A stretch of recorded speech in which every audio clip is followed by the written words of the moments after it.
Being able to eat to get big is one of the things that new gym goers struggle with the most, and I'm here to help you. Stick around to the end and I'll tell you my top 3 tips for being able to get the most food in. Now, why can I give you advice? Well, strongmen are sort of the industry experts in eating mass amounts of food. And let's start talking about some of the most iconic, sort of over-the-top diets that strongmen have put out there in the past. Now, Brian Shaw has said that he knocked out 15,000 calories in a day. Robert Oberst said he knocked out 20,000 calories in a day. Eddie Hall and Hafthor Bjornsson talk about eating excess of 10,000 calories a day. If you want my full thoughts on Eddie Hall's diet, go ahead and check out this video here. But during their peak, it leads a lot of people to think that they need to eat gargantuan amounts of food to be able to lift huge weights. But is it true? Well, sort of yes, sort of no. I broke the axle press world record at 325 pounds. I'm not a small man by any means, but I'm much smaller than those guys. There are many different facets to strength training. If you want that taken care of, there's a description in the link for programs written by me. Now, if you want to start with a good solid starting spot for how much you should be eating, there's something called the Harris-Benedict equation, and this is going to tell you roughly your basal metabolic rate, or how much energy do you burn at rest. Now, calories is a unit of energy. It's how much energy does it take to raise 1 liter of water by 1 degrees Celsius. Sort of a strange way, but with the laws of thermodynamics, that is the way that we need to measure our energy input. Kilojoules is the same concept, just a different unit of measurements. Now, I've linked that equation below if you want to check that out for yourself, but it uses height, weight, and age to estimate how much energy you would burn if you simply lied in bed all day. On top of that, you're going to have your amount that you move, your thermic effect of food, which there is a caloric expenditure to digesting food. Not that much, don't get carried away. And then obviously your exercise on top of all of that.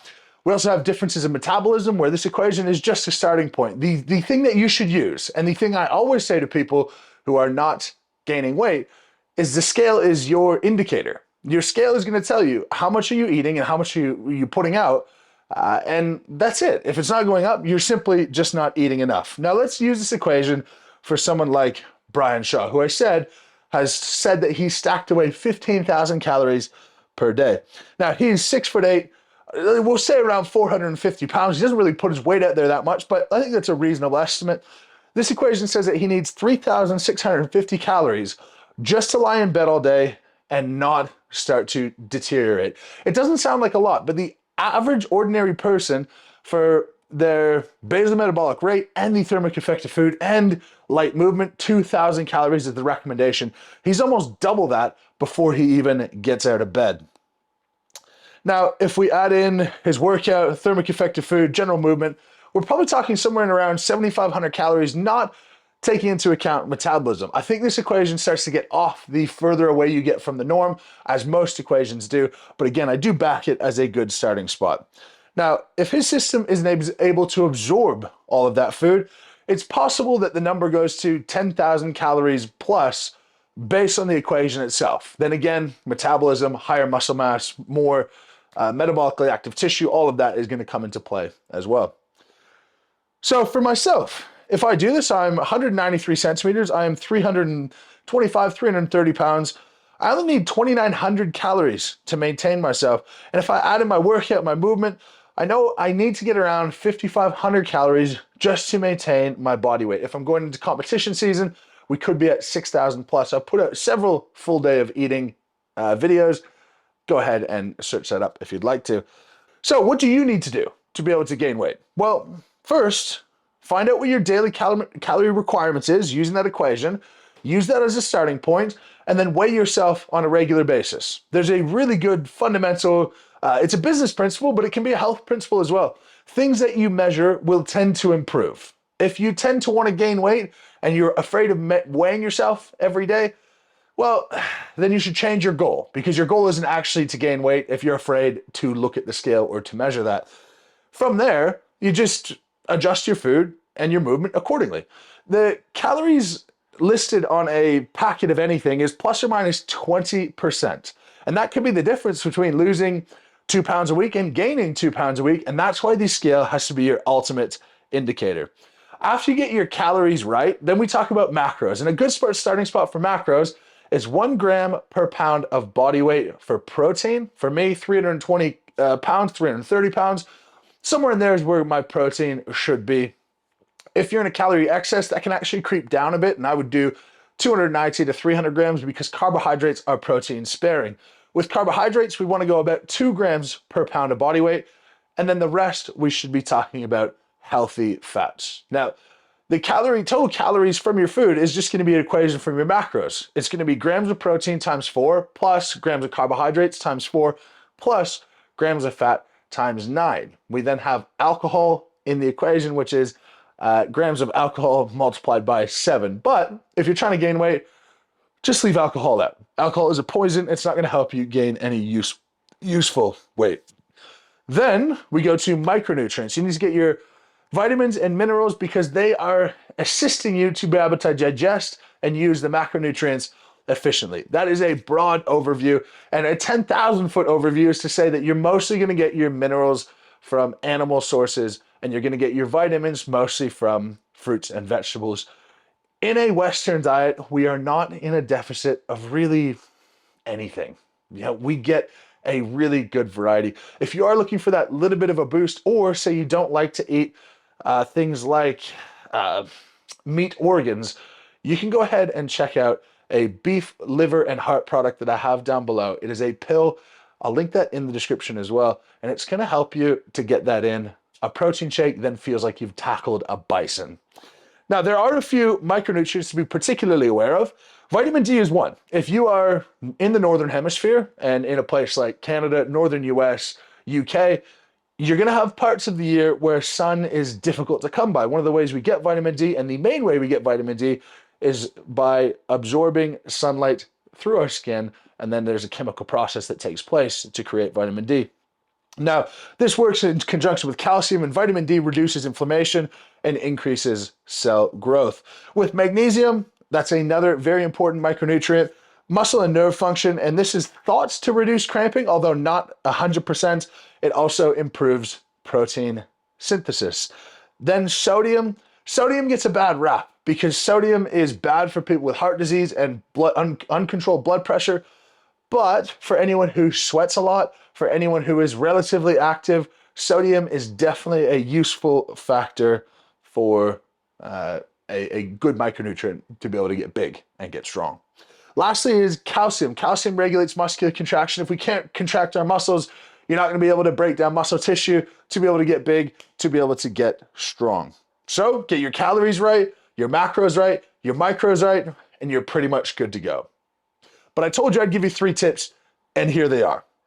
This is physics and psychology as much as it is science, and this is where a lot of people fall apart with nutritional advice. Anyone could write a perfect nutritional plan, but if you simply just don't have the appetite to eat that much, or you don't have the desire to eat that much, or the time, well, it's just not going to happen. So here are my 3 physics, psychological, and physiological tips to be able to get you through. First, have 2 to 3 liquid meals throughout the day in addition to your normal meals. Some people, this might be lunch, dinner, and 2 liquid meals. It could be breakfast, lunch, dinner, and 3 liquid meals, depending on how many calories you want to get in. But here's an example of a 1,000-calorie shake that I like to have that really doesn't take a whole lot of, it doesn't make me feel all that full, to be honest. So it's 2 scoops of protein, 2 scoops of 2% milk, 2 bananas, and 2 tablespoons of peanut butter. You get that into a shake, and it's not overly large, it's not overly dense, and you can knock that down in, honestly, less than 2 minutes, and that's 1,000 calories. If you do that in the morning and the night, 2,000 calories, boom, you're not feeling that full, and you're good to go. Tip number 2 is minimize chewing. There's a very powerful hormone called ghrelin, and ghrelin is something where it gets a lot of attention for people who want to lose weight, and we think, how can we increase ghrelin levels to feel more satiated? Well, we want to do the opposite. Now, what releases ghrelin? Well, eating food, of course. Your stomach mechanically feeling full, of course. Your chewing. And the time between the time where your stomach starts to get full and the time you actually feel full is very different. So if we can increase our speed of eating, and we can do this in a variety of ways, I'll tell you that in a second. And if we can manage to reduce our ghrelin secretion, you're going to be in a better spot. So less chewing, and faster eating. This doesn't mean to scarf down your food like a wild animal. This means let's think of ways that we can increase the speed at which we eat. One of those is back to those liquid meals. Another is when you have a solid meal, making sure that you have enough liquids to go along with that. A really good hack here, two things. One is the orange creamsicle, popularized or invented by Stan Efferding, seems to be very popular with my followers.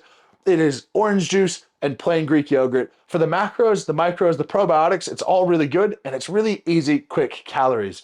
Second is the Monster Mash, again by Stan Efferding, who is my nutritionist. It's rice, ground beef or ground chicken, and then put in some chicken or beef broth. That way it turns it into, it sounds gross, but a bit of a soup. And this is incredibly helpful, tastes really good, but you don't need to chew so much because the mastication of food is the start of the digestion process. If we can get that out the way, we can then ingest more food.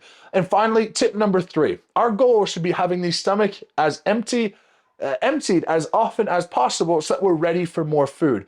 One of the easiest ways to do this is after you eat, simply go for a walk.